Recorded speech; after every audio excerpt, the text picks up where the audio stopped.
Export business करने के लिए फंडिंग कितनी चाहिए? लोगों को ये नहीं पता कि 25,000 से भी 50,000 से भी आप अपना एक्सपोर्ट स्टार्ट कर सकते हैं। किसी और कंट्री में एक्सपोर्ट कर रहे हैं तो उनका टैक्सेशन वाला डॉक्यूमेंट भी लगाना होगा ना? जिस कंट्री में आप कर रहे हैं वहाँ पे जो इम्पोर्ट कर रहा है, जो इम्पोर्टर है, उसको वहाँ का डॉक्यूमेंटेशन चाहिए होगा, उसको वहाँ का लाइसेंस चाहिए होगा। वो आपका हेडेक नहीं है। जीएसटी का एक नॉर्म है सर कि अगर 20 लाख से ऊपर आपका इनकम नहीं है तो आपको जीएसटी लेने की जरूरत नहीं है। एक्सपोर्ट अगर आप कर रहे हैं तो एक्सपोर्ट में जीएसटी की जरूरत नहीं है। अगर आप एलयूटी फाइल कर रहे हैं, आप एक अंडरटेकिंग फाइल कर रहे हैं कि मैं एक्सपोर्ट कर रहा हूँ, तो उस पर आपको जीएसटी भरने की जरूरत नहीं है। आप जीएसटी फ्री एक्सपोर्ट कर सकते हैं। क्योंकि हमारे इंडिया में फूड पे, एजुकेशन पे, आप किसी भी फील्ड में जाओ ना, हर चीज पे गवर्नमेंट ने टैक्स लगा दिया है। फिर ये एक्सपोर्टर को क्यों छोड़ा है इसमें? इसकी एक बहुत बड़ी वजह है, गवर्नमेंट चाहती है कि इंडिया आगे बढ़े। आज इंडिया वर्ल्ड की चौथी सबसे बड़ी इकोनॉमी है। सर क्या करना चाहिए? पहले इंडिया में बेच के हाथ साफ कर लो, फिर आउट ऑफ इंडिया जाओ, या सीधे आउट ऑफ इंडिया?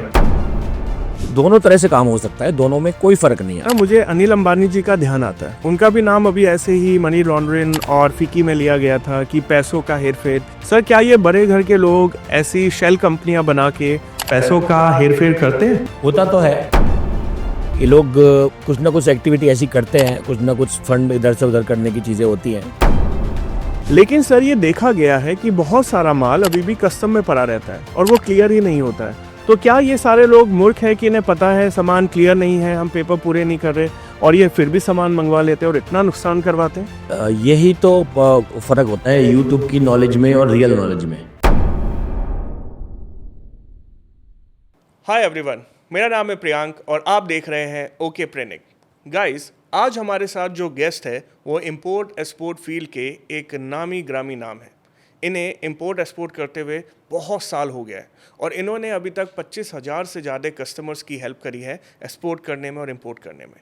इन्होंने अपने मिलियंस डॉलर्स की ट्रांजैक्शन कर चुके हैं और पता नहीं कितने सारे बिजनेसेस को जो परेशानी में थे वहाँ से बाहर निकाला है। इनका वैभव इनके काम से पता चलता है और इनका नाम भी वैभव शर्मा है। इनके लिए अगर मैं आपको ये बोलूं कि ये एक्सपोर्ट इंडस्ट्री में एक वन स्टॉप सॉल्यूशन है तो कोई गलत नहीं होगा, क्योंकि ये अपनी एक ट्रेनिंग सेंटर भी चलाते हैं, सर्विसेज भी देते हैं और अपना खुद का भी इंपोर्ट एक्सपोर्ट बिजनेस बहुत अच्छे से रन कर रहे हैं और बहुत टाइम से। हमारे यहाँ इंडिया में कैसे इंपोर्ट एक्सपोर्ट होता है, किस तरह से आप अपना काम शुरू कर सकते हैं, कौन सी मेजर कंट्री है जहाँ पे इंपोर्ट एक्सपोर्ट करना चाहिए, इंडियन पॉलिसीज़ क्या है, आप किस तरीके से अपने डॉक्यूमेंटेशन पूरे करेंगे, मिनिमम डॉक्यूमेंटेशन क्या रिक्वायर्ड है, गवर्नमेंट किस तरह से सपोर्ट कर रही है, मोदी जी एंड बाकी लोग किस तरह से एक्सपोर्ट को देखते हैं, after India Pakistan war import export कैसे चेंज हुआ है, किस तरह से जेनजीज अपने बिजनेस को शुरू करें, इंपोर्ट एक्सपोर्ट और ई कॉमर्स या ड्रॉप शिपिंग, ये सारे सवाल अगर आपके मन में हैं तो आप बिल्कुल सही पॉडकास्ट पे आए हैं, क्योंकि अब हम इन्हीं सारे टॉपिक पे बात करने वाले हैं। तो विदाउट वेस्टिंग एनी टाइम स्वागत करते हैं वैभव शर्मा जी का। सर, हमारे पॉडकास्ट पे आपका स्वागत है। Thank you sir, thank you Priyank भाई। मेरा पहला सवाल है, ये जीएफई है क्या sir? GFE is global federation of entrepreneurs. ये एक संस्था है जो ग्लोबल लेवल पे काम करती है और जितने भी बिजनेसमैन हैं, जितने भी स्टार्टअप्स हैं, जितने भी एंटरप्रेन्योरशिप माइंडसेट वाले लोग हैं, जो या तो एंटरप्रेन्योरशिप कर रहे हैं या करना चाहते हैं, उनकी एक संस्था बनाई गई है जो उनको सपोर्ट करना, हेल्प करना, ट्रेन करना, गाइड करना और उनको खड़ा करना एक अच्छे लेवल पे। अगर आज वो एक्स लेवल पे हैं तो वो कैसे 10x पे जाएँ, ग्लोबल लेवल पे काम करें, इंडिया का भी नाम रोशन करें और अपना भी नाम रोशन करें। तो उसके लिए संस्था बनाई गई है। सर, अगर कोई आदमी प्लान कर रहा है कि मुझे अपना एक्सपोर्ट का बिजनेस शुरू करना है तो वो शुरू कहाँ से करे? देखिए, एक्सपोर्ट का बिजनेस शुरू करने वाली बात जो आती है, सबसे पहले उसको बेसिक डॉक्यूमेंट रेडी करने होंगे और उससे भी पहले उसको थोड़ी नॉलेज, जानकारी लेनी पड़ेगी। अगर उसको थोड़ा सा आइडिया लग जाए कि भाई कौन से प्रोडक्ट हैं जिनकी डिमांड है, कौन से प्रोडक्ट हैं जो वो यहाँ से सोर्स कर सकते हैं, सप्लाई कर सकते हैं, मैन्युफैक्चर कर सकते हैं, ग्रो कर सकते हैं इंडिया से और बाहर कंट्रीज़ में ले जा सकते हैं, तो वो सारी जानकारी, वो सारी नॉलेज अगर उनको हो जाए तो वो पहला स्टेप हो गया। फिर सेकंड स्टेप ये कि जानकारी के बाद में उसका सारा पेपर वर्क रेडी होना चाहिए। आपके पास क्या डॉक्यूमेंट चाहिए आपको कोई भी ट्रेड बिजनेस करने के लिए, चाहे वो डोमेस्टिक कर रहे हैं चाहे इंटरनेशनल लेवल पे कर रहे हैं, तो वो सारे डॉक्यूमेंट आपके रेडी होने चाहिए। तो सर, ये अलग अलग बिजनेस में अलग अलग डॉक्यूमेंट होते हैं? डॉक्यूमेंट, बेसिक डॉक्यूमेंट का जो सेट है वो सेम होता है। जैसे एमएसएमई एंड जीएसटी एक बेसिक डॉक्यूमेंटेशन है जो आप कोई भी बिजनेस डोमेस्टिक भी करेंगे उसके लिए रिक्वायरमेंट है। उसके बाद अगर आपको एक्सपोर्ट इंपोर्ट ई कॉमर्स में जाना है तो कुछ और डॉक्यूमेंट की रिक्वायरमेंट है।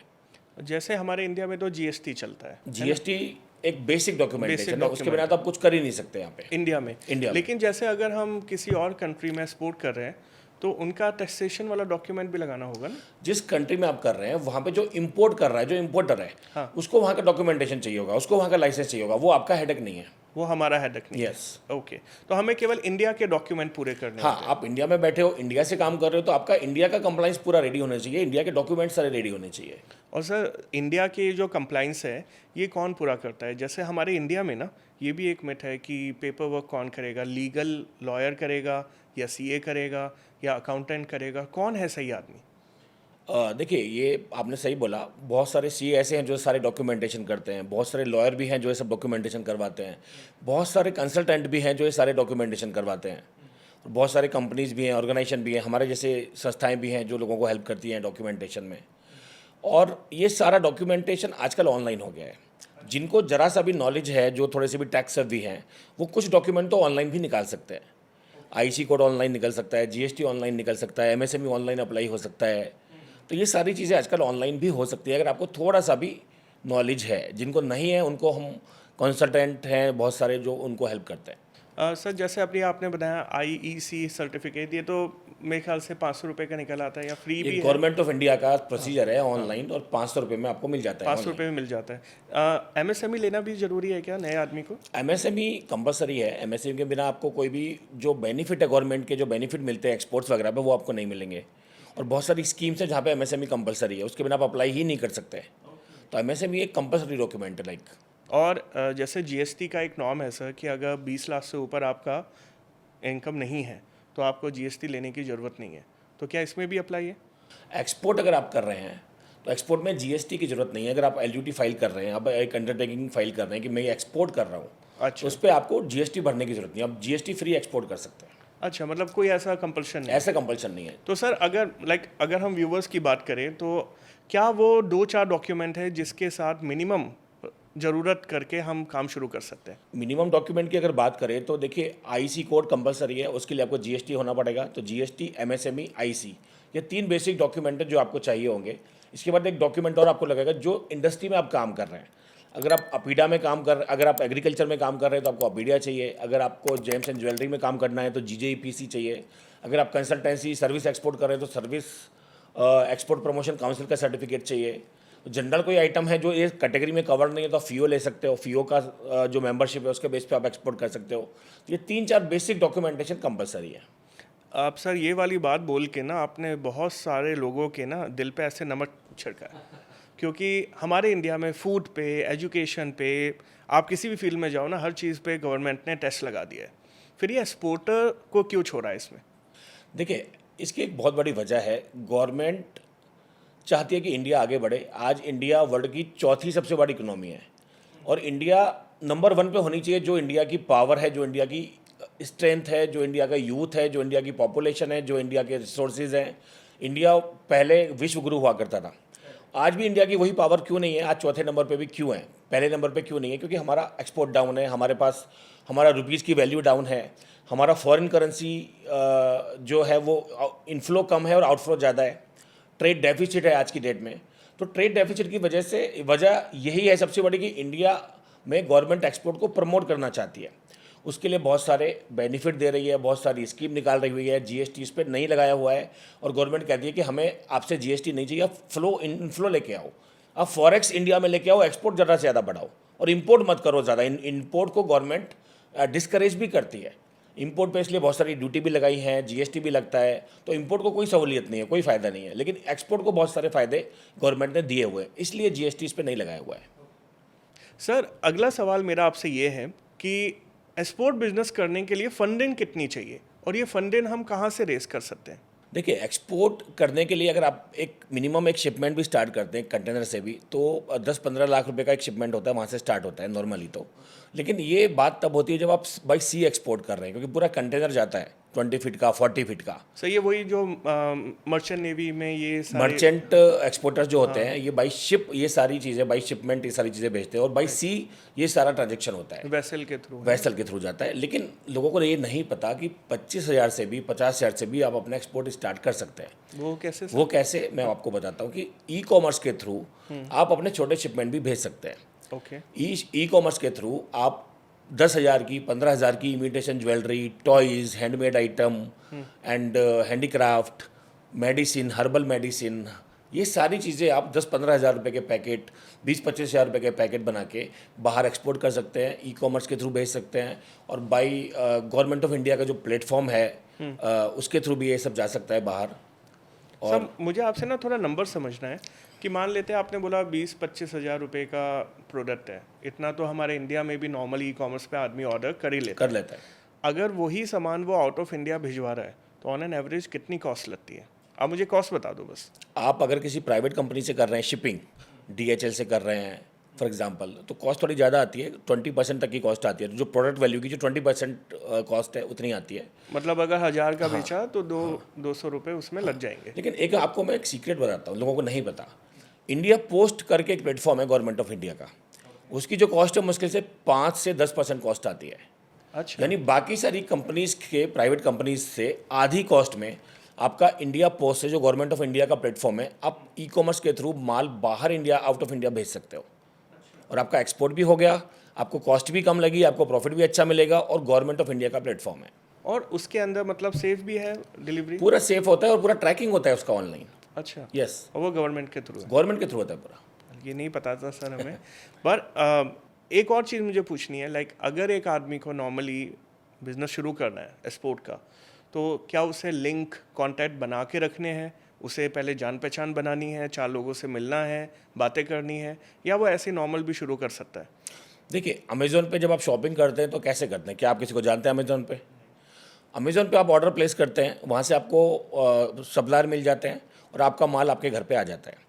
सेम जब आप स्टार्ट करते हैं, और स्पेशली जब आप ई कॉमर्स जैसे प्लेटफॉर्म से स्टार्ट करते हैं, तो आपका प्रोडक्ट रेडी होना चाहिए, उसकी पैकिंग अच्छी होनी चाहिए, उसका जो डिटेल है वो सही से होना चाहिए रेडी, और डॉक्यूमेंट सारे रेडी होनी चाहिए। तो फिर आपको बायर्स मिल जाते हैं, वो बहुत सारे प्लेटफॉर्म्स हैं, वहाँ से भी मिल जाते हैं, ई कॉमर्स के थ्रू भी मिल जाते हैं, और बहुत सारे बायर्स आपको डिफरेंट B2B प्लेटफॉर्म से भी मिलते हैं, जहाँ पे आपकी लिस्टिंग हो रखी होगी प्रोडक्ट की। सर ये तो ई कॉमर्स हो गया। हाँ। दिस इज़ वेरी गुड, ये आपने अच्छे से बताया।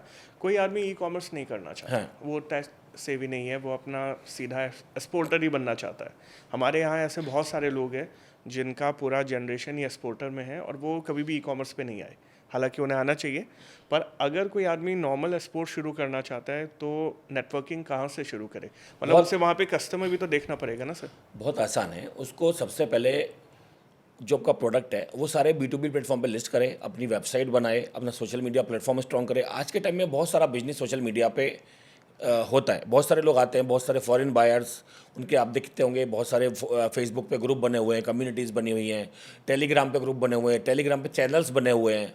तो ये सारी टेक्नोलॉजी का फ़ायदा आज उठाना चाहिए, और बहुत सारी जो प्लेटफॉर्म्स हैं उनके थ्रू हमें बहुत सारे बायर्स एक्सपोर्ट के डायरेक्ट मिलते हैं, बिना कोई ई कॉमर्स के भी। आप भी तो यही वाला काम कराते हैं ना? आप, मैंने आपके बारे में देखा है, रिसर्च करी है, तो आप भी लोगों को इम्पोर्ट एक्सपोर्ट ही सिखाते हो। तो अगर कोई बच्चा आपके पास आ जाए या कोई व्यक्ति बिजनेसमैन है आपके पास आए, how you train them?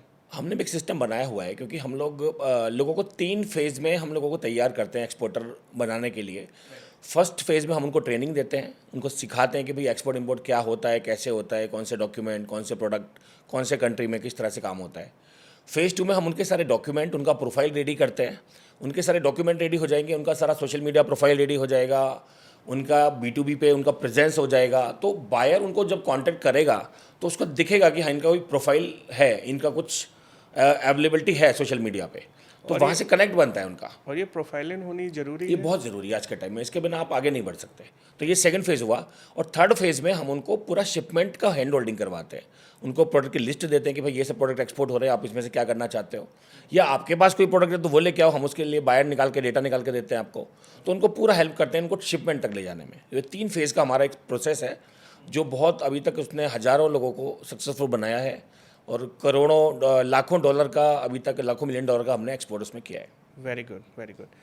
Sir manufacturing, sourcing and selling, ये 3 सेगमेंट होते हैं, असली प्रॉफिट कौन से सेगमेंट पे होता है एक आदमी? मेरा ऐसा मानना है कि सोर्सिंग वाला जो पार्ट है वो बहुत इंपॉर्टेंट है। अगर आपकी परचेज अच्छी होगी तो आप प्रॉफिट बना चुके हो परचेज के टाइम पे ही।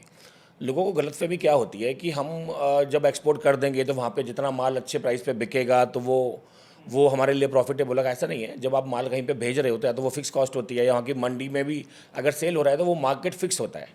आपने आज मान लीजिए ऑनियन भेजा यहाँ से जिसकी वैल्यू है यहाँ पे 30 रुपीज़ किलो, और उस पर 20 रुपीज़ का सारा कॉस्ट लग गया, तो 50 रुपीज़ का ऑनियन आपका पर केजी वहाँ पे लैंड हुआ किसी भी दूसरे कंट्री में, मान लीजिए मलेशिया में। अब मलेशिया में जो वहाँ का मंडी का प्राइस चल रहा है, मान लीजिए वो 50 की आपकी कॉस्ट है और आपका वहाँ पे प्राइस चल रहा है 40, ओके, तो आपका -10 हुआ अगर देखा जाए तो। करेक्ट, तो आपको वहाँ तो मंडी के प्राइस पे ही बेचना पड़ेगा, 40 है तो 40 पे ही बेचना पड़ेगा, आप कुछ नहीं कर सकते चाहे आपकी कॉस्ट 50 है। करेक्ट। तो प्रॉफिट कब हो सकता है? जब आपके पास ऑनियन की यहाँ की जो कॉस्ट है वो कम हो। तो वहाँ पे अगर 40 का रेट चल रहा है तो आपकी जो टोटल लैंडिंग कॉस्ट है 40 से कम होनी चाहिए। तो ये सारा बैकवर्ड कैलकुलेशन का गेम है। तो सोर्सिंग बहुत ज़्यादा इंपॉर्टेंट है। सोर्सिंग की जो क्वालिटी है, सोर्सिंग की जो प्राइसिंग है वो बहुत इंपॉर्टेंट है, जो लोगों को नहीं पता। सर, हमारे साथ बहुत सारे ऐसे लोग हैं जिन्हें ऐसा लगता है कि जो लोग ये पेपर वर्क कर सकते हैं और जिन लोगों को ये सारी चीज़ें पता है वही एक्सपोर्टर बनेगा। क्या हम एक नॉर्मल घर का आदमी एक्सपोर्टर नहीं बन सकता? बिल्कुल बन सकता है। आज के टाइम में आपने देखे होंगे, आप शार्क टैंक देखते होंगे। शार्क टैंक में इतने सारे यंग बच्चे आए हैं, 24-24 साल के बच्चे आए हैं, उन्होंने 100-100 करोड़ की कंपनीज कैसे बना दी? उनके पास तो कुछ नहीं था। तो बस अंदर से कुछ करने का जज्बा है, कुछ सीख लिया कहीं पे, कुछ नॉलेज लिया, कुछ ट्रेनिंग लिया, कुछ काम स्टार्ट किया, कोई स्टेप लिया और उसके बाद कुछ प्रोडक्ट से स्टार्ट किया। और वो प्रोडक्ट जब चल पड़ा तो उसके कुछ ऑर्डर आए, उसका कुछ वैल्यू बना और उसका एक कंपनी खड़ा हो गया। तो हर कोई कर सकता है, सिर्फ आपको थोड़ा नॉलेज चाहिए, थोड़ा ट्रेनिंग चाहिए, थोड़ा आपके डॉक्यूमेंट रेडी होने चाहिए और आपके अंदर एक जज्बा होना चाहिए आगे बढ़ने का। सर, इंडिया का ब्यूरोक्रेसी क्या स्पोर्ट को डाउन करने में लगा हुआ है? मैं ऐसा नहीं मानता। अगर ऐसा होता तो आज इतने सारे पोर्ट क्यों बनते, इतने सारे हाईवेज क्यों बनते, सारा प्रोसेस ऑनलाइन क्यों होता, कस्टम सारा ऑनलाइन हो गया, डॉक्यूमेंट सारा ऑनलाइन हो गया, सब कुछ ऑनलाइन हो चुका है। सारे आईसी कोड से लेके और शिपिंग बिल तक, बीआरसी तक, यानी आईसी कोड से एक्सपोर्ट स्टार्ट होता है और बीआरसी और एफआईआरसी जो है उसका लास्ट पॉइंट होता है। आईसी कोड से लेके बीआरसी और एफआईआरसी तक सब ऑनलाइन हो चुका है। तो ब्यूरोक्रेसी तो इसको सपोर्ट करने में लगी हुई है और पिछले 10 सालों में गेम चेंज हो चुका है पूरा। लेकिन सर, गेम तो वहाँ पे भी चेंज हुआ है ना जहाँ पे कस्टम क्लियरेंस नहीं होता। आज की तारीख में इंडिया में ऐसे बहुत सारी कहानियाँ हम सुनते हैं कि बड़ा बड़ा जो ऑर्डर आया है वो अभी तक कस्टम में क्लियर ही नहीं हो रहा है और कस्टम वाले थोड़े टाइम के बाद उसे ऐसे प्रोसेस में फंसा देते हैं कि वहाँ पे वो आदमी अपना सामान रिसीव ही नहीं कर पाता है। नहीं, आज के टाइम में अगर आपके डॉक्यूमेंट कंप्लीट है तो आपको कोई नहीं रोक सकता।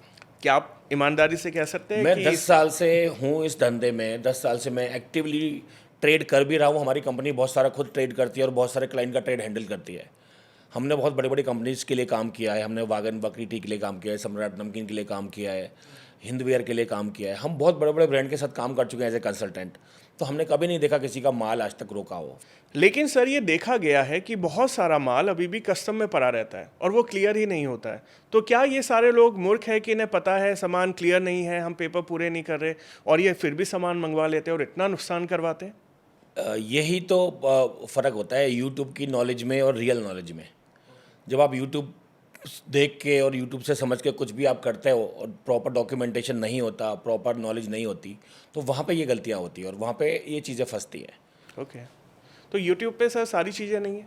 यूट्यूब पे सब चीज़ें कभी अवेलेबल नहीं होती। यूट्यूब पे देख के अगर कोई कर सके तो ना कोई बड़ा शेफ़ बना है आज तक यूट्यूब से, ना कोई बड़ा बिजनेसमैन बना है। हाँ, वो आपको गाइड और सपोर्ट कर सकता है, लेकिन सीखना आपको ग्राउंड पे आके पड़ेगा। और ये जो 10% आप बता रहे हो जो नहीं पता चलता, वो आपके पास अगर आए तो सीख सकता है? हमारा ग्राउंड पे सारा काम है। हम लोग, क्योंकि हम खुद एक्सपोर्टर्स हैं, ओके, हमारा खुद का काफ़ी सारा एक्सपोर्ट होता है बहुत सारे मल्टीपल कंट्रीज़ में और मल्टीपल प्रोडक्ट में हम लोग काम करते हैं।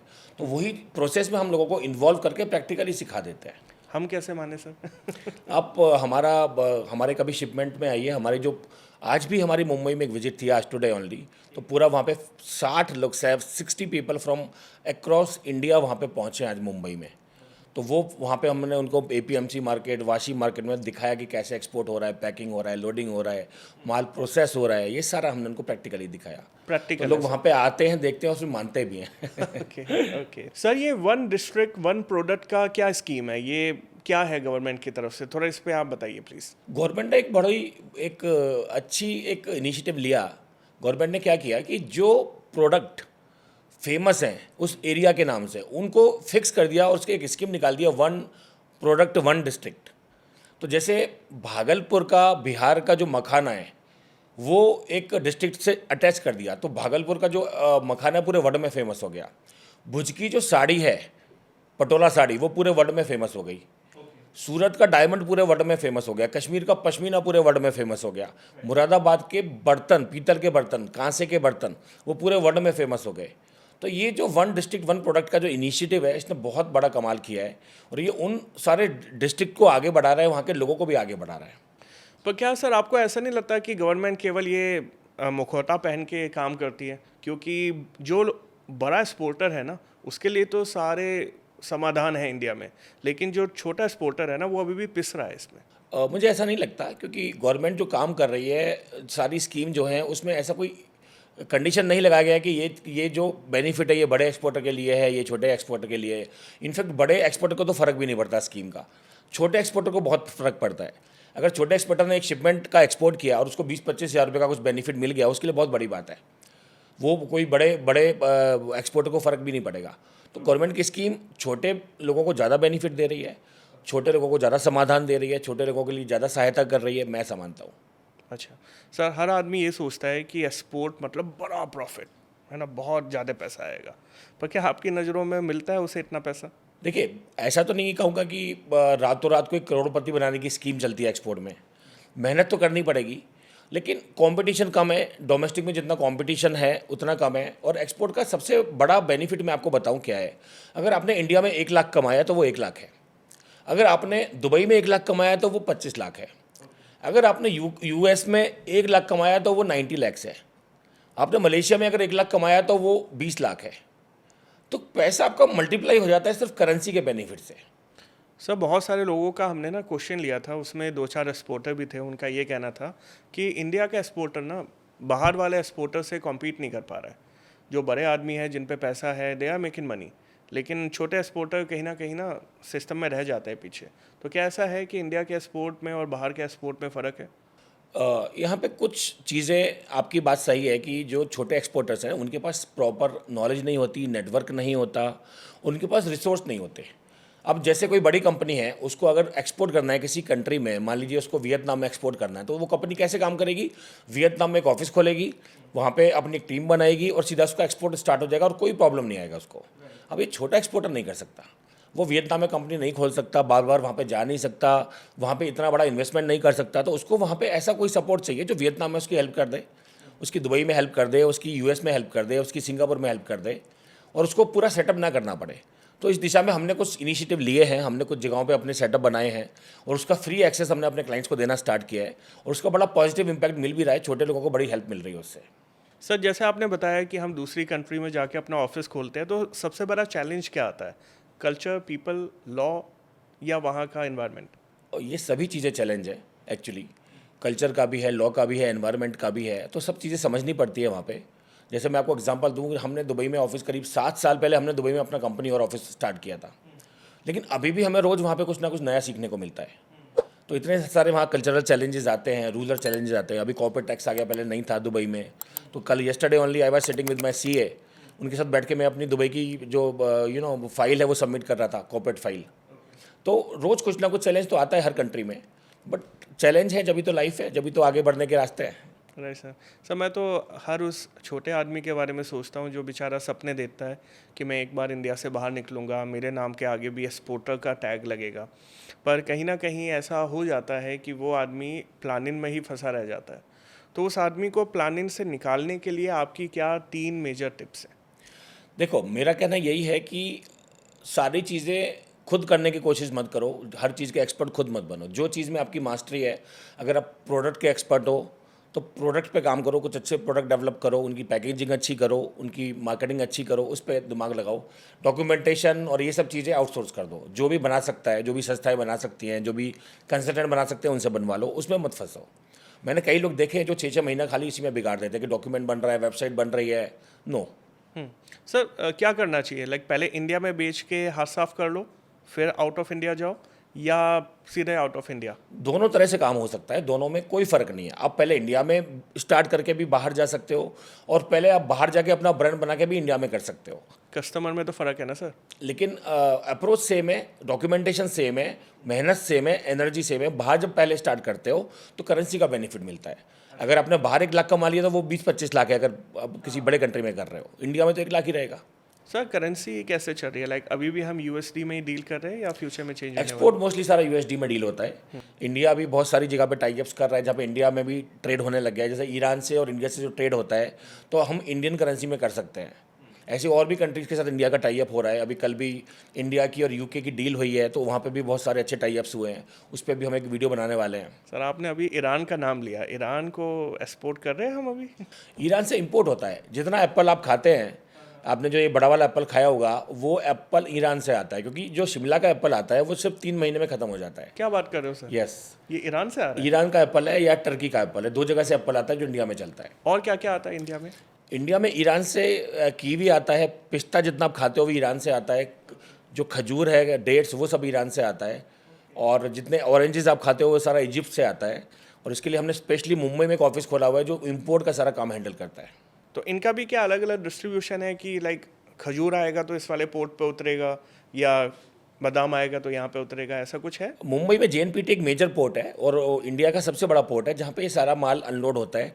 वहाँ से ये सारा माल आता है एपीएमसी वाशी में, और वहाँ पे से सारे पूरे इंडिया में डिस्ट्रीब्यूट होता है। और फिर चेन्नई में क्या होता है सर? चेन्नई भी एक बड़ा पोर्ट है। चेन्नई में जो साउथ ईस्ट एशियन रीजन है, वहाँ के जितने भी कंट्री हैं, वो वहाँ से उनके पोर्ट से सारा माल चेन्नई वाले पोर्ट पे आता है, वो पोर्ट पास पड़ता है, और वहाँ से बाई ट्रांसपोर्ट बाई रोड चीज़ें मुंबई आती है और मुंबई से डिस्ट्रीब्यूट होती हैं। अच्छा, मतलब मेन मुंबई में है इसका? मुंबई में इसका मेन हब है। मेन हब है। सर मुझे थोड़ा सा ये पूछना था, हम क्या एक्सपोर्ट कर रहे हैं एज अ इंडियन? हम सबसे ज़्यादा क्या एक्सपोर्ट कर रहे हैं अभी? देखिए, मैं आपको बताता हूँ, इंडिया एक low cost man power country है। ओके। तो इंडिया में जो चीज़ें हाथ से बनती है, मैन पावर का ज़्यादा यूज़ होता है, वो चीज़ें सस्ती हो जाती हैं, उनकी मैन्युफैक्चरिंग कॉस्ट सस्ती हो जाती है क्योंकि लेबर कॉस्ट कम हो गई। तो वो चीज़ें ज़्यादा एक्सपोर्ट होती है। और जो चीज़ें हाथ से नहीं बनती, मैन्युफैक्चरिंग में जो चीज़ें मशीनों का ज़्यादा यूज़ होता है और जिसमें लेबर का यूज़ नहीं होता, वो चीज़ें इंडिया में महंगी हैं। तो वो चीज़ें इंपोर्ट होती हैं। ये बेसिक थंब रूल है। अगर ये रूल आपने फॉलो कर लिया तो आपको किसी को पूछने की जरूरत ही नहीं कि क्या एक्सपोर्ट होगा और क्या इंपोर्ट होगा। तो जितनी चीज़ों में इंडियन मैन पावर का यूज़ होता है, वो सब चीज़ें एक्सपोर्ट होने वाली हैं। एग्रीकल्चर सारा एक्सपोर्ट होगा, कपड़ा एक्सपोर्ट होगा, ज्वेम्स एंड ज्वेलरी एक्सपोर्ट होगा। क्यों? क्योंकि इन सब में लेबर का यूज़ है, मैन पावर का यूज़ है।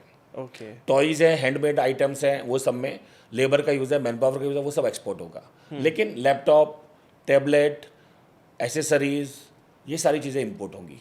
ओके। तो ये क्योंकि डिपेंड इंडिया मैन्युफैक्चर नहीं कर रहा है। यस। जैसे पीछे भी आया था वो आईसी वगैरह इंडिया में नहीं है। और ताइवान से क्या आता है सर? ताइवान से जो इंटीग्रेटेड सर्किट्स हैं, आईसीज है, बैटरीज हैं, ईवीज की, ये सब चीज़ें इंपोर्ट हो रही हैं अभी भी। और वहाँ पे प्रॉब्लम थी तो उस वजह से वो चीज़ें महंगी होने वाली थी, ये सच है? हाँ, लेकिन अब इंडिया ने भी इस पर इनिशिएटिव लिया है। इंडिया ने कुछ फैक्ट्रीज लगाई हैं यहाँ पे, तो आईसी यहाँ बनना चालू हो गया है। अच्छा। ईवीज की बैटरीज यहाँ पे बनना स्टार्ट हो गया है। अभी चाइना का नेक्स्ट वर्जन इंडिया अभी बनने वाला, आने वाले 5 साल में। हाँ, मतलब चाइना से हम कैसे मतलब कॉम्पीट कर रहे हैं? अभी बीच में ये भी सुनने में आया था कि जितनी भी बड़ी इन्वेस्टमेंट है, लाइक टेस्ला इंडिया में लगेगा, एप्पल इंडिया में मैन्युफैक्चर होगा, तो ये सब अभी हो रहा है सर, आपको पता है इसका? टेस्ला का शोरूम मुंबई में खुल चुका है। एप्पल के शोरूम तो पूरे इंडिया में खुल चुके हैं, और मैन्युफैक्चरिंग? इंडिया के बिना मैन्युफैक्चरिंग एप्पल की इंडिया में स्टार्ट हो चुकी है। अच्छा। यस। कहाँ पे सर? इंडिया साउथ में स्टार्ट हो चुकी है, साउथ इंडिया में। और इंडिया एप्पल बनाने वाला सेकंड लार्जेस्ट कंट्री आज के टाइम में। नंबर 1 पे चाइना था, पहले भी था, लेकिन इंडिया नंबर 2 पे आ चुका है अभी, और बहुत जल्दी नंबर 1 पे भी आ जाएगा। तो इंडिया ऑलरेडी बहुत आगे जा चुका है, जितना लोगों को नहीं पता चल रहा है उस लेवल से आगे जा चुका है। ठीक है sir. The trade war of China, अभी रिसेंटली ये बड़ा हाईलाइट हुआ था कि चाइना के जितने भी मैन्युफैक्चरर हैं उन्होंने यूट्यूब पे आके ऐसे बोलना शुरू किया कि जो गुची, अरमानी के आप बैग खरीदते हो, ये चाइना में मैन्युफैक्चर हो रहा है। सर एथिकली क्या ये सही है? देखिए, ब्रांड क्या करते हैं, जहाँ पे भी मैन्युफैक्चरिंग सस्ती है वहाँ पे अपनी फैक्ट्रीज डालते हैं। तो बहुत सारी फैक्ट्री चाइना में है, बहुत सारी फैक्ट्री बांग्लादेश में है, कपड़े की अगर बात करें तो गुची और अरमानी और जितने भी बड़े बड़े ब्रांड्स हैं, उन सब की जो मैन्युफैक्चरिंग हो रही है, ली कूपर है है ना, सर जितने सारे ही ब्रांड है। हाँ, अभी तो रेड हमने टेप चाइना है, का रेड टेप का शूज़ है, ये सब बांग्लादेश में बनता है और वहाँ से पूरे वर्ल्ड में डिस्ट्रीब्यूट होता है। ब्रांड सारे जितने हैं वो यूएस यूके के ब्रांड है मोस्टली। हाँ, राइट राइट राइट। अब इंडिया में भी क्योंकि मैन्युफैक्चरिंग कॉस्ट कम है और मैन्युफैक्चरिंग फैसिलिटीज़ ज़्यादा हैं, तो इंडिया में भी अभी सारी चीज़ें डेवलप यहाँ पे मैन्युफैक्चर होनी स्टार्ट हो चुकी हैं। तो इंडिया भी एक मैन्युफैक्चरिंग हब बनता जा रहा है और बांग्लादेश को भी रिप्लेस करता जा रहा है, ये सब कपड़े के मामले में भी। सर ऐसा तो नहीं है कि इन सारी चीज़ों में इंडिया को केवल मजदूर की नज़रों से देखा जाता है कि यहाँ पे मजदूर मिल जाते हैं सस्ते, चीप मैन पावर है, चलो इंडिया में मैन्युफैक्चरिंग करा लो। मतलब इन सब चीज़ों के अंदर इंडिया अपनी रेपुटेशन तो लूज़ नहीं कर रहा है। नहीं नहीं, इंडिया की रेपुटेशन उल्टा बढ़ रही है। इंडिया स्पेशली कोविड के बाद इंडिया ने क्या किया, वैक्सीन बनाई, अपने दम पे बनाई, पूरे वर्ल्ड में भेजी। यूएस जैसा कंट्री जिसने वैक्सीन तो बना ली लेकिन उसने बैन लगा दिया कि हम कहीं कहीं पे देंगे नहीं, पहले हम अपने यहाँ पे कंज्यूम करेंगे। इंडिया ने वो अप्रोच नहीं रखा। इंडिया ने वैक्सीन भी बनाई, पूरे वर्ल्ड में डिस्ट्रीब्यूट भी किया और अपने लोगों को भी पीछे नहीं रखा, अपने लोगों में भी दिया। तो ऐसी चीज़ों से इंडिया का जो बहुत बड़ा एक ब्रांडिंग हुआ है पूरे वर्ल्ड में कि इंडिया एक देने वाला कंट्री है, इंडिया एक एथिकल कंट्री है, इंडिया एक पॉजिटिव कंट्री है। तो इंडिया का ब्रांड इमेज मेक ओवर हुआ है और उसका फ़ायदा आज पूरे इंडिया को, इंडियन ब्रांड्स को, इंडियन बिजनेसमैन को मिलता है जब वो बाहर जाते हैं। मैं बहुत सारी टूरिंग करता हूँ, बहुत सारे कंट्री में जाता हूँ, तो मुझे दिखता है लोग इंडियंस को कैसे देखते हैं, इंडियन बिजनेसमैन को कैसे देखते हैं। सर बिजनेसमैन से मुझे याद आया अनिल अंबानी, फेमस फैमिली, उन्हें भी एक्सपोर्ट इंपोर्ट में कुछ पैसों के लिए एक्सक्यूज़ किया गया था कि उन्होंने मनी लॉन्ड्रिंग या फिर फिकी में उनका नाम आ गया था। तो क्या ऐसा भी होता है कि बहुत सारी शेल कंपनियां बनाई जाती है केवल इन पैसों को सर्कुलेट करने के लिए? और जो बड़े बिजनेसमैन हैं और जहाँ पे कहना चाहिए कि जहाँ पे जिनकी नीयत साफ़ नहीं होती तो वो बहुत सारे रास्ते निकालते हैं मनी को डाइवर्ट कर देंगे, मनी को इधर से उधर करने के। बट हम ये सब चीज़ों में नहीं मानते। हम तो यही सलाह देते हैं कि आप पाक साफ बिजनेस करो, जो भी है क्लियर करो, कोई कमी नहीं है इस बिज़नेस में, ना कोई अपॉर्चुनिटीज़ की, ना कोई बायर्स की, ना कोई बिजनेस की। बहुत पैसा है, बहुत बहुत सारा बिजनेस है। ठीक तरह से भी कर लोगे तो बहुत कुछ हो जाएगा, तो कुछ करने की ज़रूरत ही नहीं पड़ेगी। सर आपकी इस बात से ना मुझे अनिल अंबानी जी का ध्यान आता है। उनका भी नाम अभी ऐसे ही मनी लॉन्ड्रिंग और फिकी में लिया गया था कि पैसों का हेर फेर। सर क्या ये बड़े घर के लोग ऐसी शेल कंपनियां बना के पैसों का हेर फेर करते हैं? होता तो है, ये लोग कुछ ना कुछ एक्टिविटी ऐसी करते हैं, कुछ ना कुछ फंड इधर से उधर करने की चीज़ें होती हैं और ये सब आती भी है रिपोर्ट में, मीडिया में आपने देखा भी होगा, आपको सब पता ही है। तो ये सब होता है और इसके रास्ते निकालते हैं लोग, बड़े घरों में ये सब चीज़ें निकाली जाती हैं बड़े लोगों के इसमें। लेकिन आज बहुत सारी चीज़ें ऐसी हैं जो ज़्यादा टाइम तक छिपती नहीं है, कभी ना कभी तो ये लोग आते हैं कटघरे में और जवाब देना पड़ता है जनता को। सर ये स्कैम जो होते हैं ये आदमी क्या अपने आप प्लान करता है या इसमें लूप होल कहाँ से मिलते हैं उन्हें? देखिए, डॉक्यूमेंट में लिखा हुआ है, पॉलिसी में, रूल रेगुलेशन में लिखा हुआ है कि भाई आपका जो माल है उसका क्या एचएस कोड है, क्लासिफिकेशन क्या है उसका और उसकी क्या ड्यूटीज़ हैं, वो हिसाब से आपको क्लासीफाई करनी है। वो डिक्लेरेशन करके आपको माल लेके आना है, या तो लाना है या तो भेजना है, वॉट। यहाँ पे लोग अगर गलती से कुछ होता है, कोई एचएस कोड चेंज हो गया तो वो एक गलती है, लेकिन यहाँ पे लोग जान के क्या करते हैं कि एचएस कोड चेंज करके क्लासिफिकेशन चेंज कर देते हैं। और जैसे रोटोमैक का एक एग्जांपल देता हूँ, एक बहुत बड़ा स्कैम हुआ था रोटोमैक का, 5,000 करोड़ का स्कैम हुआ था। रोटोमैक पेन हम सब ने यूज़ किया है। ये लोग क्या करते थे कि बहुत सारे बैंक से लोन ले लिया एक्सपोर्ट करने के लिए, फेक एलसी निकाल ली लोन को जस्टिफाई करने के लिए, और फर्जी शिपिंग बिल बना दिए कि हाँ एक्सपोर्ट हो रहा है, और वो पैसा कभी इंडिया में आता ही नहीं था। जब गवर्नमेंट ने पकड़ा ये स्कैम तब पता चला कि ये सारी धांधली हो रही थी। तो ऐसे बहुत सारे स्कैम ये बड़े लोग करते हैं और कभी ना कभी पकड़े तो जाते हैं। सर क्या आपको कोई ऐसा बड़ा स्कैम याद आता है जो इंपोर्ट एक्सपोर्ट में हुआ हो और बहुत ही बड़ा इम्पैक्ट पड़ा हो उससे? अभी तक का जो सबसे बड़ा स्कैम जो मुझे याद है, जब से मैंने ये सब चीज़ों में, ये लाइन में हूँ, जब से ये इंडस्ट्री में हूँ, करीब 25,000 करोड़ का स्कैम हुआ था। एबीजी शिपयार्ड एक कंपनी है, लिस्टेड कंपनी है स्टॉक मार्केट में, उसका उन्होंने क्या किया था कि 28 बैंक से लोन लिया था, फर्जी एलसी इशू कराई थी और फर्जी एक्सपोर्ट के ऑर्डर्स दिखा के उनके बेस पे लोन लिया गया था, और करीब 25,000 करोड़ का फंड जो है वो बाहर भेजा गया था। तो वो एक अब बहुत बड़ा एक स्कैम माना जाता है अभी तक का, जिसको किसी ने बहुत उस टाइम पे ध्यान नहीं दिया और उसमें बहुत सारे लोग इन्वॉल्व थे, पॉलिटिशियन भी इन्वॉल्व थे। सर एक सवाल आया है हमारे पास, फेक बायर, फॉल्स डॉक्यूमेंट या पेमेंट स्टक होने के केस में हैंडल कैसे करते हैं? पब्लिक को क्या चीज़ें अवॉइड करनी चाहिए? अगर आप बिना डॉक्यूमेंट के बिना प्रॉपर डॉक्यूमेंट के माल भेज रहे हो तो आपको बहुत बड़ा रिस्क ये सब चीज़ों का आ सकता है। अगर डॉक्यूमेंट प्रॉपर है तो आप वहाँ पे क्लेम कर सकते हो। अगर आपने ईसीजीसी की पॉलिसी ली हुई है, ईसीजीसी क्या होता है, एक्सपोर्ट क्रेडिट गारंटी कॉरपोरेशन, ये गवर्नमेंट ऑफ इंडिया की संस्था है। अगर आप इसकी पॉलिसी लेके माल भेज रहे हो तो वो ईसीजीसी गारंटी लेती है कि आपका कोई भी रिस्क आता है तो वो रिस्क उसके ऊपर आता है। यानी जैसे एलआईसी आपका रिस्क कवर करती है, ऐसे ही ईसीजीसी आपका एक्सपोर्ट का रिस्क कवर करती है। लेकिन सर इंडिया में एक और भी तो प्रॉब्लम है, इलेक्शन के टाइम पे पॉलिसी चेंज हो जाती है और जैसे इलेक्शन ख़त्म हुए फिर पॉलिसी चेंज। ऐसा शायद इसलिए लगता है कि गवर्नमेंट को भी इलेक्शन के टाइम पे हर किसी का साथ चाहिए और ट्रेडर्स का, व्यापारियों का भी साथ चाहिए। तो व्यापारियों के हिसाब से जो पॉलिसीज़ में चेंजेस चाहिए वो करते हैं, वो पॉलिसी बनाते हैं उस टाइम पे व्यापारियों को खुश करने के लिए, जिससे इलेक्शन में उसका बेनिफिट मिले और व्यापारियों को भी उसका बेनिफिट मिले।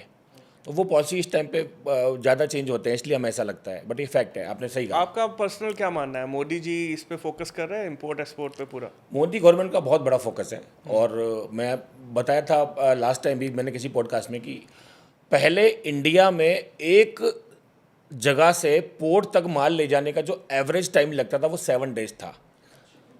पहले पोर्ट तक लाने का माल का जो एवरेज टाइम था वो 7 डेज था, अभी वो 2 दिन पे आ गया, 2 डेज ओनली। क्या डिफरेंस आया है सर इसमें? चाइना में ये जो टाइम है ये 7 आवर्स है ओनली। 7 घंटे में माल पोर्ट पे पहुंच जाता है एवरेज, चाइना के किसी भी कोने से। ये टाइम क्यों लगता है सर इतना? एवरेज टाइम, आप एवरेज टाइम काउंट करते हो, कहीं से 2 दिन लगता है, कहीं से 4 दिन, कहीं से 10 दिन, कहीं से 2 घंटे, कहीं से 4 घंटे, जो एवरेज टाइम है ओवरऑल ट्रांसपोर्ट का टाइम, अच्छा ट्रांसपोर्ट का जो टाइम ओके। है। तो ये टाइम जितना कम होगा उतना ज़्यादा एक्सपोर्ट बढ़ता है। ये एक्सपोर्ट का एक बड़ा इंपॉर्टेंट पैरामीटर है, तो इसके लिए तो हमें नितिन गडकरी जी को बड़ी मुबारकबाद देनी पड़ेगी, क्योंकि उन्होंने बहुत अच्छा काम किया है। सब बड़े अच्छे नेता है, मतलब उनके नेतृत्व में जितना भी काम हो रहा है ना, नो डाउट अलग ही चलते हैं वो बिल्कुल। 3-4 मोदी गवर्नमेंट में ऐसे नेता है ना सर, मतलब उनका तो पता ही नहीं चलता, वो अलग ही अपनी सरकार और अलग ही अपनी काम पूरी ईमानदारी से निभाते हैं। गडकरी जी ने एक बनाया है Delhi Mumbai freight corridor, DMFC। अब ये क्या है, ये एक ऐसा स्पेशल कॉरिडोर है कि जिसमें सिर्फ कार्गो का ढुलाई का ही काम हुआ करेगा। कार्गो के ट्रक्स, कार्गो के ट्रॉले, वो सब इस पर दिन रात 24 घंटे चला करेंगे और जो पोर्ट पे पहुंचने का जो टाइम है वो और कम हो जाएगा। तो जिस दिन ये DMFC चालू हो गया उस दिन एक्सपोर्ट में और ज़्यादा फायदा होगा। ऐसे ऐसे इनिशिएटिव ये गवर्नमेंट और नितिन गडकरी आपके ले रहे हैं। सर बहुत अच्छा, मतलब नितिन जी का तो क्या ही कहना, बहुत अच्छा काम कर रहे हैं। लेकिन सर जैसे अगर हम गवर्नमेंट की बात करें तो लाइक मोदी जी इन सारी फील्ड में सपोर्ट करते हैं, लेकिन पब्लिक में ऐसे बहुत सारे लोग हैं जिनका यही शिकायत है कि यार ये मोदी ना घूमता रहता है, इधर चला गया उधर चला गया और कभी यहाँ चला गया, और ये इधर उधर घूम के करता कुछ नहीं है, गवर्नमेंट डुबो रखी है, कोई काम नहीं हो रहा। आप इससे एग्री करते हो सर? मैं तो कहता हूँ लोगों के कहने पे ना जाएं, डेटा पे जाएं, डेटा क्या बोल रहा है। क्योंकि बेटा झूठ बोल सकता है, डेटा झूठ नहीं बोल सकता। अब इसकी बात करें, अगर पिछले 2 दिन का आप खाली सिनेरियो देख लो। यस्टरडे मोदी जी कहाँ थे? मालदीव्स में। उससे 2 दिन पहले मोदी जी कहाँ पे थे? यूके में। यूके में गए तो क्या किया, क्या न्यूज़ आई वहाँ से? इंडिया की और यूके की सबसे बड़ी ट्रीटी साइन हो गई। अभी मालदीव्स गए तो क्या न्यूज़ आई? मालदीव्स की और इंडिया की एक ट्रीटी साइन हो गई। तो जो जा रहे हैं वहाँ पे, जो काम करके आ रहे हैं, वो बहुत बड़े काम का बेनिफिट व्यापारियों को मिलने वाला है। तो और हमें क्या चाहिए? राइट सर, ये जो वॉर हुई है अभी इंडिया पाकिस्तान में, क्या इसके बाद भी कोई चेंज आया है? ऑपरेशन सिंदूर जो हुआ उसके बाद में इंडिया की पावर दिखाई दी पूरे वर्ल्ड को। इंडिया का ब्रह्मोस की पावर, इंडिया के ड्रोन्स की पावर, इंडिया की जो इन हाउस टेक्नोलॉजी है, जो उन्होंने टैंक्स बनाए हैं, जो उन्होंने आर्टिलरी बनाई है, गन्स बनाई हैं, उसकी जो पावर देखी पूरे वर्ल्ड ने। तो ब्रह्मोस की मिसाइल 11 कंट्री से आ गई कि भैया हमें चाहिए, हमें एक्सपोर्ट करो इंडिया से। तो इंडिया पहले एक इम्पोर्टिंग कंट्री था डिफेंस के लिए, अभी एक्सपोर्टिंग कंट्री बन चुका है डिफेंस के लिए। तो ये ऑपरेशन सिंदूर ने ये पूरा आईना पूरे वर्ल्ड को दिखा दिया, इंडिया की पावर दिखा दी पूरे वर्ल्ड को। क्या बात है, बहुत अच्छे बहुत अच्छे। सर अब मैं थोड़ा से सवाल आपके ना थोड़ा यंग जनरेशन के पॉइंट ऑफ व्यू से पूछना चाहता हूँ। हमारे ना आजकल ऐसे सिस्टम में ना जेनजी नाम की एक कम्युनिटी आई है, मतलब यंग बच्चे हैं, मैं आपके फेवर में हूँ। हाँ, अब ये जेनजी अपना बिजनेस शुरू करना चाहते हैं, ये कैसे शुरू करें? लाइक इन्हें तो फैशन में पूरा शौक है, ये ऐसे तेल रुई ऐसे तांबा पीतल ये नहीं करना चाहते सर, एसेसरीज में इन्हें घुसना है। कौन सा प्रोडक्ट नंबर 1 है? देखिए, प्रोडक्ट भी और सर्विस भी। जेन जी जो आप बात कर रहे हैं, ये लोग सर्विस प्रोवाइडर हैं, बहुत अच्छे सर्विस प्रोवाइडर हैं। सारे डिजिटल मार्केटिंग अपने जेन जी हैं, सारे यूट्यूबर अपने जेन जी हैं, सारे पॉडकास्टर, सारे सारे इन्फ्लुएंसर आप देखेंगे ना तो ये इस कैटेगरी से आते हैं। तो ये सब सर्विस प्रोवाइड की जा सकती है पूरे वर्ल्ड में।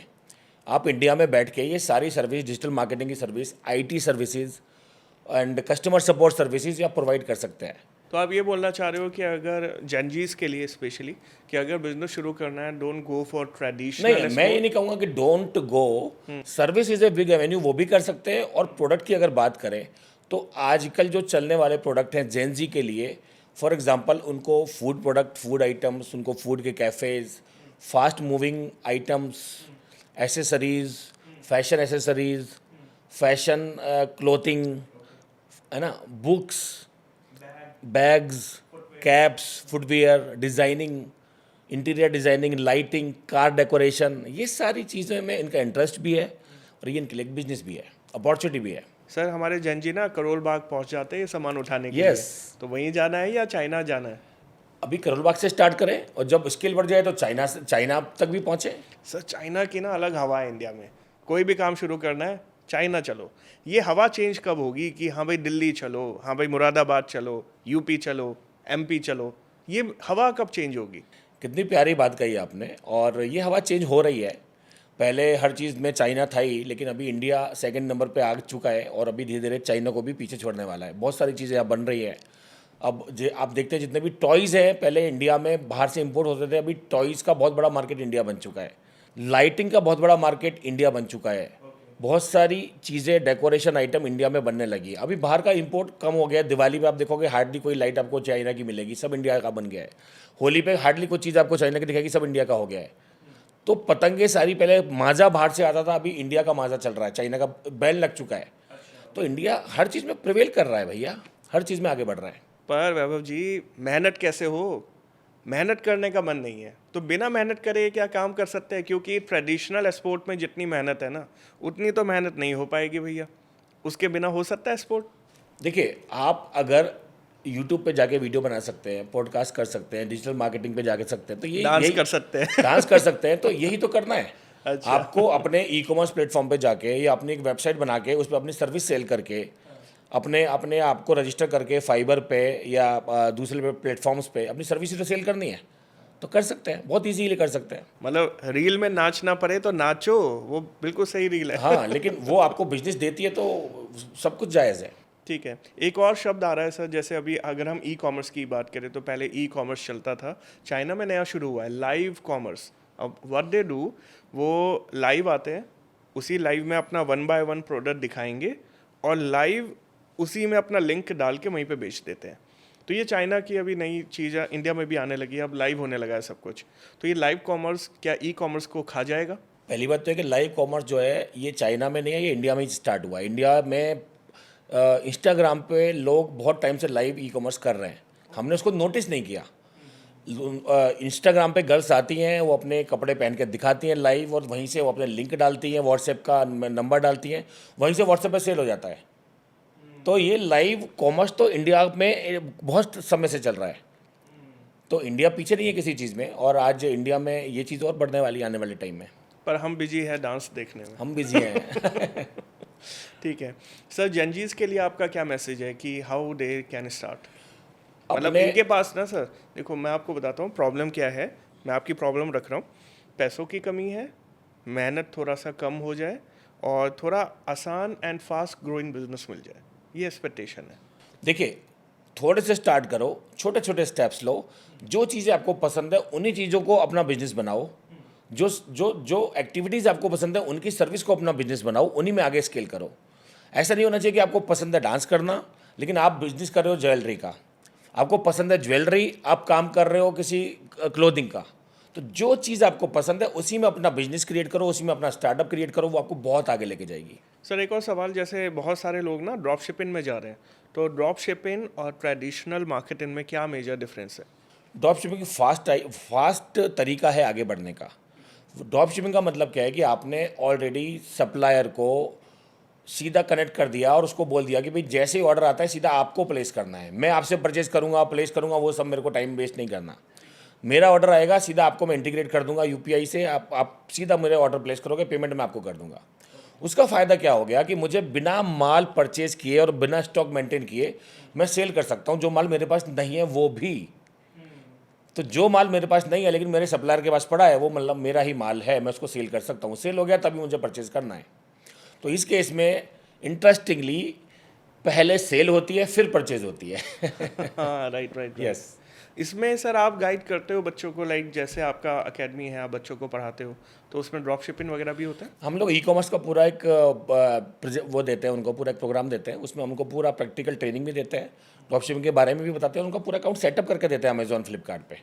तो उनका ई कॉमर्स स्टार्ट करवा के ही देते हैं हम उनको। हमारा मॉडल ही ऐसा है, प्रैक्टिकल पूरा। सर डिजिटल मार्केटिंग सपोर्ट कर रहा है एक्सपोर्ट इंपोर्ट को अच्छे से? डिजिटल मार्केटिंग आजकल सोशल मीडिया के थ्रू, डिजिटल मार्केटिंग के थ्रू बहुत सारा काम हो रहा है एक्सपोर्ट इंपोर्ट में।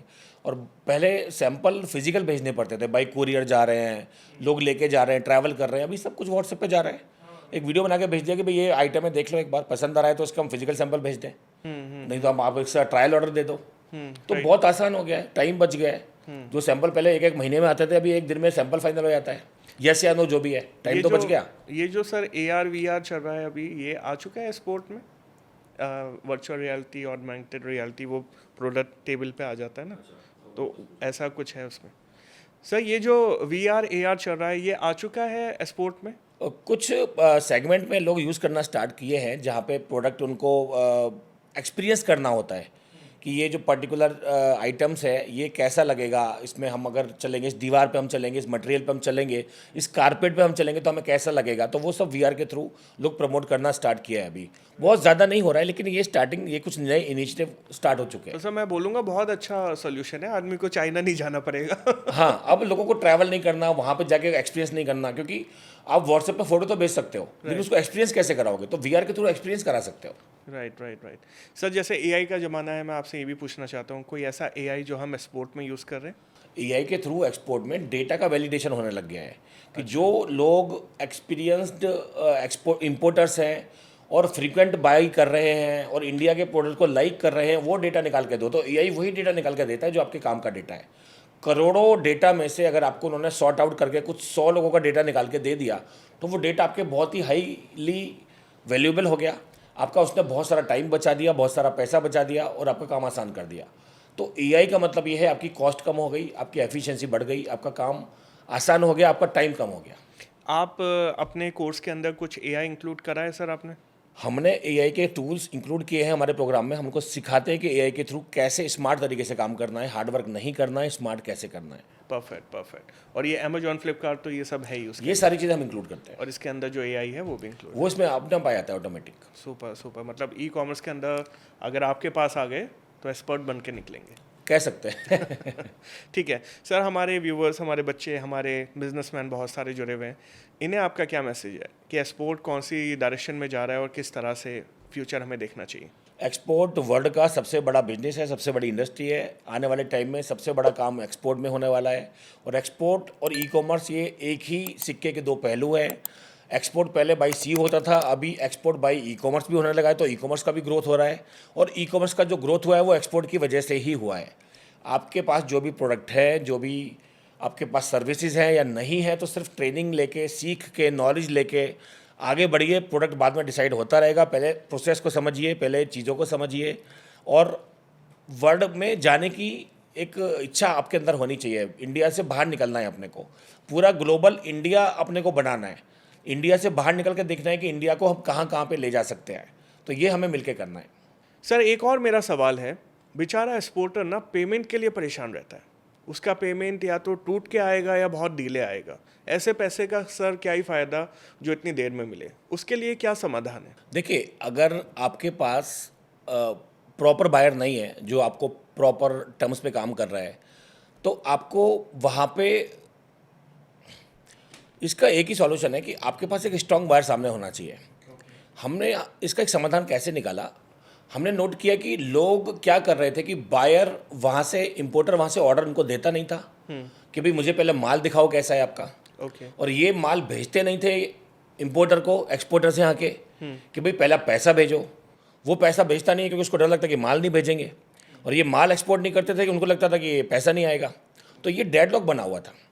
हमने इसको सॉल्व कैसे किया, हमने कुछ कंट्री में अपने ऑफिस खोल दिए। फॉर एग्जांपल दुबई की बात करूं, दुबई में हमने एक ऑफिस खोल दिया, वहाँ पे हमने एक वेयर हाउस अपना ओपन कर दिया। अब हमने अपने सारे इतने एक्सपोर्टर्स को बोला कि आप एक काम करो, आपके पास ऑर्डर्स आ रहे हैं ना, डील्स आ रही हैं ना, लेकिन वो आपको पेमेंट नहीं कर रहे हैं, आप अपना माल हम एक्सपोर्ट कर दो हमारी कंपनी पे। GFE world wide trading LLC हमारी दुबई की कंपनी का नाम है। तो वहाँ पे हमने अपनी कंपनी पे इंपोर्ट कर लिया, उनका माल अपने वेयर हाउस में ला के रख दिया। अब जो भी उनको बायर अप्रोच करता है कि भाई दिखाओ माल, उनको बोलता है कि आप वहाँ पे वेयर हाउस पर जाके माल चेक कर लो, माल ओके है तो आप पेमेंट देके माल ले जाओ। तो जो डील फंसी हुई थी ऐसी 99% डील हमने क्लियर कर दी, और 1% जो क्लियर नहीं हुई मतलब वो फेक था, उसको तो माल लेना ही नहीं था। सर ये GFE में आप यही सारे काम करते हैं, थोड़ा मुझे इसके बारे में भी बता दीजिए, लाइक GFE में और क्या क्या काम होते हैं। मुझे तो लगा सिर्फ एजुकेशन में हो आप, तो ये तो आप बड़े काम की बात बता रहे हो। GFE में हम लोग 4 सेगमेंट में मेनली काम करते हैं: export import, e-commerce, immigration and tours and travels. Export import में हम ट्रेनिंग देते हैं, लोगों को बिजनेस करना सिखाते हैं, एक्सपोर्ट इंपोर्ट कैसे होता है। इसके अलावा हम उनके डॉक्यूमेंट और बिजनेस का पूरा सेटअप करके देते हैं, उनकी वेबसाइट से लेके उनका IC कोड, उनका रजिस्ट्रेशन, RC/MC, पोर्ट पर रजिस्टर कराना, उनका ED कोड रेडी करवाना, उनको प्रोडक्ट की भी एक पूरी तैयारी कराते हैं कि कौन कौन से प्रोडक्ट हैं जो वो कर सकते हैं एक्सपोर्ट। और उसके बाद हम उनको शिपमेंट का सपोर्ट देते हैं मल्टीपल कंट्री में, जहाँ जहाँ पे हमारी टीम है, ऑफिस हैं। तो वो बाहर कंट्री में जाएंगे तो उनको हमारी टीम मिलेगी, हमारा ऑफिस मिलेगा, वहाँ पे उनका सीधा एक्सपोर्ट स्टार्ट हो जाएगा इमीडिएटली। तो ये पूरा एंड टू एंड सपोर्ट हम लोग देते हैं, और पूरे इंडिया में we are the only company जो इस तरह से पूरा एंड टू एंड सपोर्ट देते हैं दूसरे कंट्री तक। बाकी कोई दूसरी कंपनी है ही नहीं। मतलब आपको कांटेक्ट कर लिया जाए अगर एक्सपोर्ट में फ्यूचर बनाना है, एक्सपोर्ट करना है तो 100% गारंटी के साथ आपका एक्सपोर्ट स्टार्ट करा के ही देते हैं हम लोग। और प्रैक्टिकल रहता है पूरा पूरा प्रैक्टिकल। कोई ऐसा नहीं कि किताबी नॉलेज लो और अपने आप काम करो, ऐसा तो नहीं है ना। नहीं नहीं, हम उनको पूरा ग्राउंड पे ले जाके सिखाते हैं, फिर उनको बाहर कंट्री में एक्सपोर्ट करवाते हैं, पूरा साइकिल कंप्लीट करा के उनको एक्सपोर्टर बना के ही छोड़ते हैं हम लोग। और ये कब तक है, मतलब हैंड होल्डिंग सपोर्ट कब तक है, लाइक पहला एक्सपोर्ट हो जाए उसके बाद छोड़ने नहीं, के ये लाइफ टाइम सपोर्ट हम लोग बोलते हैं, लाइफ टाइम सपोर्ट उनको देते हैं। और वो कितने भी शिपमेंट, हमारे पास 10 साल पुराने भी क्लाइंट आते हैं जिन्होंने 10 साल पहले हमसे कुछ ट्रेनिंग लिया था, अब उनको एक्सपोर्ट करना है फिर से, तो ऐसे लोग भी आते हैं। तो हमारे यहाँ तो दरवाजे खुले रहते हैं हमेशा। ठीक है। और कोई बिजनेस अगर फंसा हुआ हो तो वो भी हेल्प ले सकता है, उसमें हम उनको हेल्प कर सकते हैं। कंसल्टेशन का चार्ज लेते हो सर? नहीं, हमारे कुछ पैकेजेस हैं, ट्रेनिंग का एक पैकेज है, एक बिजनेस सेटअप का पैकेज है, एक पूरा शिपमेंट कराने तक का पूरा A to Z का एक पैकेज है, मास्टर कॉम्बो। तो उसमें ही हम उनका सब कवर कर लेते हैं। अलग से हमारा कोई हिडन चार्ज नहीं है, कोई अलग से कोई चार्ज नहीं है। तो गाइस, ये थे हमारे साथ वैभव शर्मा जी, जो एक्सपोर्ट फील्ड के इस समय बहुत अच्छा काम कर रहे हैं। इनके बहुत सारे क्लाइंट हैं, 25,000 से ज़्यादा लोगों को हेल्प कर चुके हैं, और पता नहीं कितने मिलियंस का बिजनेस बना चुके हैं। इतने सारे लोगों को ट्रेन कर रहे हैं, मुंबई में रहते हैं। और आपको अगर आज की तारीख में इंपोर्ट एक्सपोर्ट से रिलेटेड आप फंसे हुए हो, या काम शुरू करना है, या कोई सवाल है, या कोई सिंपल सी प्रॉब्लम सॉल्व नहीं हो रही है, तो he is the man, he is the key for your export success. तो ये पॉडकास्ट हम यहीं पे करते हैं ख़त्म। आई होप आपको काफ़ी इन्फॉर्मेशन मिली होगी। मैं प्रियांक भारद्वाज, ओके प्रेनिक से साइन ऑफ। मिलते हैं अगले पॉडकास्ट में कुछ और वैल्यूबल लेके। तब तक के लिए गुड बाय।